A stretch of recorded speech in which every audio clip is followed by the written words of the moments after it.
Hey, how much fun would it be to shoot one of Jack O'Connor's Winchester Model 70 custom rifles in .270 Winchester?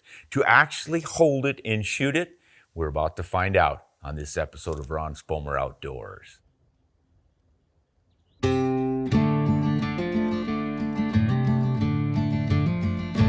Hey everyone, Ron Spomer on the edge of his seat for a special treat. I get to shoot one of Jack O'Connor's .270 Winchester Model 70 rifles. My good friend Dwight Van Brunt has one in his hands as we speak. Bring that baby over here, Dwight. Oh my goodness, what do you have? Well, this is a very special rifle. This was the rifle that Jack O'Connor took on his 1943 British Columbia, Alberta pack trip. He used it to take his first 2 Rocky Mountain Bighorn sheep, as well as his first moose, his first mountain goat, and his first caribou. This is the rifle that was on the cover of the 1947 edition of Hunting in the Rockies, and it's the one in the famous pose of him with Roy Hargraves in that big Rocky Mountain Bighorn ram. Very special. Wow. And tremendous condition. Boy, it is. It's not scratched. It's not dinged anywhere. And it's all original. The scope obviously looks original. The scope, I think the scope was actually, by the way, changed out a little bit after the trip, but I'm not sure about that, but it's vintage proper, and it was on the rifle without question when Jack owned it. But this rifle has only had 2 owners. It went from Jack in about 1948 to Roy Wilkerson, and he owned it. He passed in 2001, and his estate let it go a couple of years ago. So it's only had... So all that time it was just sitting there? Sitting there, I guess. Oh, and it doesn't appear to have been used because the bore is... And you're going to find out. But this bore is amazing. Even with this optic, this is a sub-MOA rifle. Really? Interesting thing about this, Jack was getting ready for that pack trip, and it really was his first. It was paid for by Outdoor Life, Popular Science. Then, actually, I believe it was the parent company. Oh. But he was getting ready, and he noticed that one of his 2 rifles had bad throat erosion. So he went out and bought this barreled action. This is obviously a pre-64 Model 70. He bought the rifle. He used it just a little bit. Then he sent it off to Alvin Linden to have it restocked. And Linden had done other work for Jack, and he liked his work. So he sent it off to him, got it back in time for the pack trip, and took it with him and used it. The only thing he shot of substance on the trip that he used another rifle on was a big grizzly. And sadly, he used a 30-06 for the grizzly, but he used this one almost exclusively. And it's just amazing to me, anyway, being an O'Connor fan, that something like this survived. Linden did a great job on the rifle. You know, it obviously has period features and customization and character that are different from what we do today, but a little bit of work on the bolt knob, for instance. He's got a beautiful trapdoor butt plate on it with a widow's peak.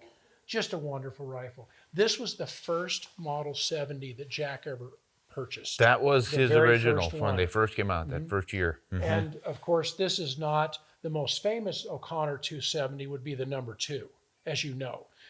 This is, and number 1, I guess, would be the other one. This is probably the 3rd in line, but my goodness, what a special rifle, and it shoots so very well. Oh, this is going to be fun. Do I? Take a look at it. Oh, nice trim forend on that. You know, Jack always got his rifles restocked. Why do you suppose that was? He didn't like the lines of the Winchesters? I think he liked it because he could get them to fit him a little bit better. But also, I think he liked to promote the professional gun-making trade, the custom gun makers. Sure. And he had the platform to do that better than anybody ever had at that time. So when Jack did something, the world heard it, because there was really only Outdoor Life, Field and Stream, and Sports Afield of any substance, and he was the kingmaker. Yeah. I think he enjoyed that role. Yeah, I can believe it. Now, something I want to point out that you don't see anymore are these 3rd screws. Correct. For locking the barrel down. They would always have this extra thick ring here in the center of the barrel, essentially, roughly the center, but they would screw it to the stock. So you had your 2 usual right in front in the action, the tang screw, but then you had this extra one up here. And they got away from that. I think these days it's mostly free-floating barrels. That's correct. Yeah. Or even full-length bedding. Yeah. It goes, or pressure point bedding. Yeah. I think this is a holdover from military days. I really do. From going back, because they didn't have the information that we had to work with now. And most of my rifles are free, as I'm sure yours are. My sporters are free-floated from the lug forward. Yeah. But everything else, Model 70, just so familiar. Coned breech, release there.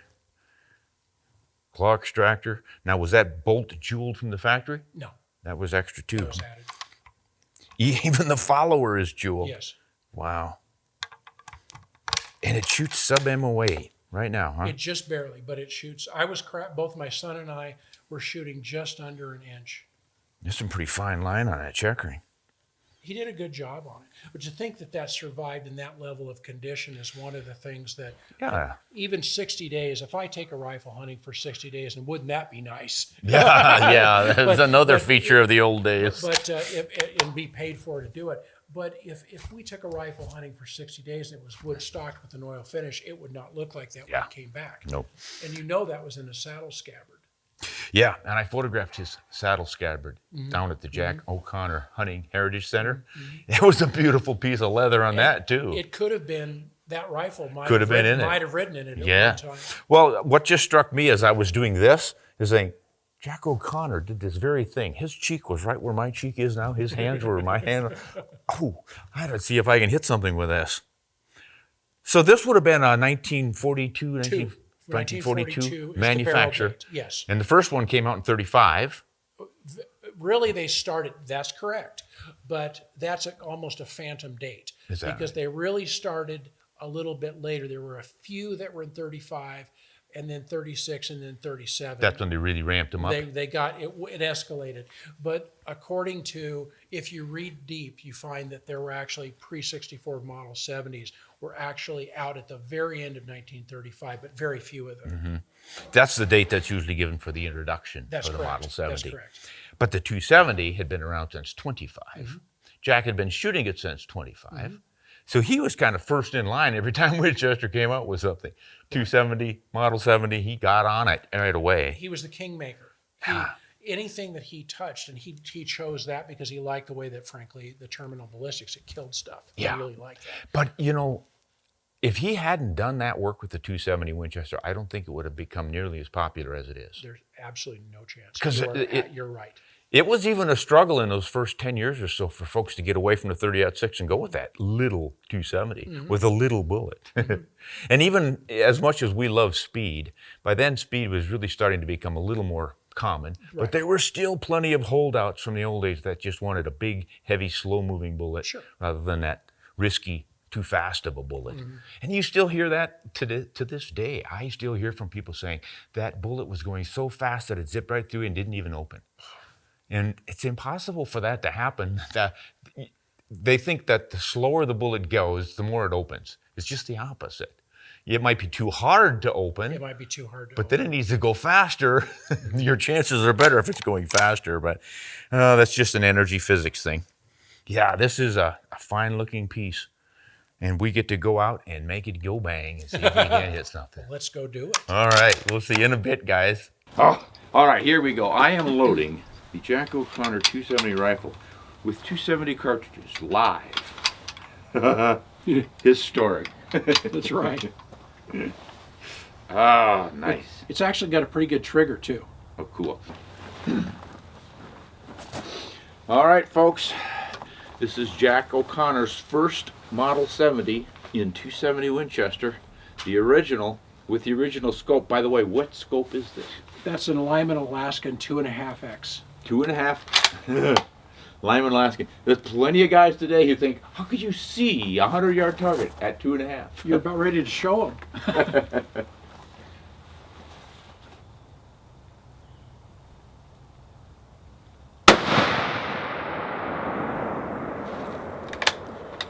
Have no idea where I hit, but we'll let her cool.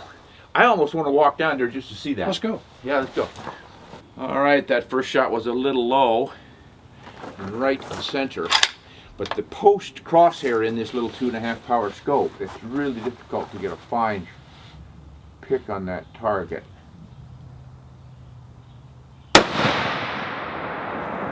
There's a bit of creep to that trigger. A little bit. I just can't bear to touch it. Yeah, you don't want to do any I don't want to adjustments. do it. I don't want to do anything to it. It's just I can't blame you. You're going to be stuck with a 2.5 power Lyman scope from 1941. I don't consider it too much being stuck with it, but it does present challenges because we're used to great optics. Yeah. We don't have that in that. Yeah, that is And really the challenge. the idea of covering your target too, if you're holding dead on at this distance, and you've got a post that's subtending about 4 or 5 inches Yeah. across the top Yeah, width. yeah, it's substantial. crazy. It's substantial. I can see where it would work for hunting, Yes. especially with running game. And he shot so much running game that post right under him, and just that would work fine. But for precision shooting, no. And I think too, getting used to it. If you worked with it a few days, it'd be much more comfortable to us Oh, yeah. than it is right now. Ross and I were able to fight through it on doing the antelope hunt, but I spent a lot of time looking through it before I ever shot it. And you've just come out and we're doing this on the quick, so it's the time we have to spend with it, and that's perfectly fine. But it's not it's not ideal. But what an unusual mount. Yep. I suppose they had enough steel on that That's band right. on the barrel that they could tap it, drill and tap on that, and rather than using they probably figured they were going to weaken the receiver locking recesses if they drilled in there. No, actually, it's drilled for it. It's got tap. It's tapped. Yep. They just it falls right on the. Yeah.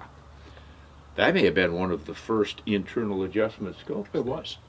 Yeah, and the sealing them with the all-weather. That's why it's called all-weather. Is sealing was the challenge. Yeah. Because they were giving up when they allowed that to open up, and they had a tube with dials extending into it. They didn't know how to seal it initially, let alone keep the gas in it. Yeah. So that was a big I wonder what deal. they did. Did they get O-ring seals then? I think so. Must because be, because that's why you have to have most of the older scopes rebuilt. Yeah. And it's They dry possible out. to do that. They dry out. Yeah. That one hasn't yet. That one's still in really good shape, and frankly, that's just, since it's built that way, I can't bear to change it.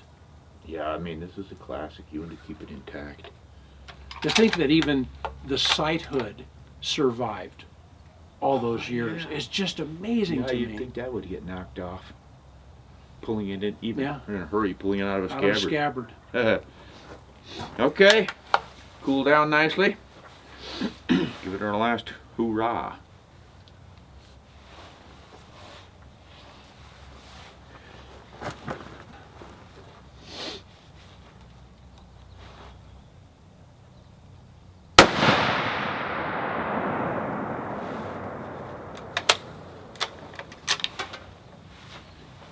Well, that one felt good even from here. Did it? Yeah. What I'd like to do is shoot at some running targets standing. So this would have been the rifle he was shooting running jackrabbits with down in Arizona, no? Well, he had the rifle from 1943-ish to 1948. He moved to Lewiston in 48? Just before he moved, he sold it to Jim, and Jim had it in his estate all these years, or Jim had it, and then his estate had it all these years. And for what I can see, it just doesn't look like it was used very much. It sure But doesn't. that is the rifle that he supposedly killed a running deer at 600 yards with. Oh, Now, that one's a little bit obtuse, and I haven't brought that up before, but that's also in the history package. well, let's want to see what the final results are down there, Inch. Let's go. Yeah, it's a lot of fun to have an opportunity like this. No kidding. Well, we're not the best group in the world. If But I really had difficulty with that post Sure. and the 2.5 power in defining clearly where I was holding. Oh, I You know, can- sometimes it felt like the top of the post was here, Uh-huh. and other times here, and I just really couldn't pick it up well enough to tell where in this area I was. But it's so wide, it covers the entire thing. Well, when Ross and I were shooting this in preparation for the hunt, we chose a bright sunny day, and it really helped with the resolution of it helped the target stand out and define it exactly. And we don't have that today. It's quite dark outside, as you And can see. you say you shot a 3/4 inch group? We or so? shot, one of us shot just under 3/4, the other one shot just over, and I honestly can't remember which one. Chances are, because it was Ross, it was him that shot the better group. But it was Younger the same, eyes. younger eyes, better eyes, stronger. Yeah. And he was really bearing down on it. But I was very pleased with the groups that we had, and I bet you anything on it. If we go back, we can cut that, because that's about 2.5 inches right there. I bet we could cut that in half very quick. Yeah, with the right scope on it too. You Oh, with the really right scope, changed it will up. really, but because the bore's great, but even just with visibility, just a little bit of practice with it, because I practiced a lot just with dry firing and looking at that and staring through it at a scope, at a target, before that I ever shot a single shot out of it. Yeah. Yeah, that all would help. But it does feel like an active rifle, not sitting on a bench. You just want to get it in your hands, get out in the woods, and like, there's a deer. You could put that on him so fast. with Oh, that yeah. post. I could see it working there. It's wonderful. It's just to be able to have something like that and to shoot it and be around Yeah. it and to hold it's holding heaven in your hand. Yeah. Hey, I got to thank you for letting me shoot this Thank rifle. you. I appreciate it. I think the most important part, or the most special part of that rifle to me, is how it puts us in touch with our hunting heritage from generations ago. Yeah. And to think about the retention of that and the curation of that heritage and that history is why that rifle is so special, because that rifle isn't owned. It's part of history. It's everyone's. So you're more of a caretaker than an owner. I believe so, yes. And it's fun to be able to use something like that without question, and to share it, frankly, with you and your audience. But it's going to have other people that own it, other people that use it, hopefully for many generations to come. Well, you know, that's one of the grand things about these old rifles. They're so durable. That's right. You're able to, well, that's 100 years, getting to be 80 years old 80 now. years old almost. Yeah. And it'll probably, if they take good shape, good care of it, it's going to be in good shape in another 80 years. Absolutely. With today's rifles and the plastics they use, what's their durability on something? I don't know. It's either shorter forever. Yeah, I'm not sure which one I it's think going maybe to be. they have a half-life. But It's kind of like uranium. exactly.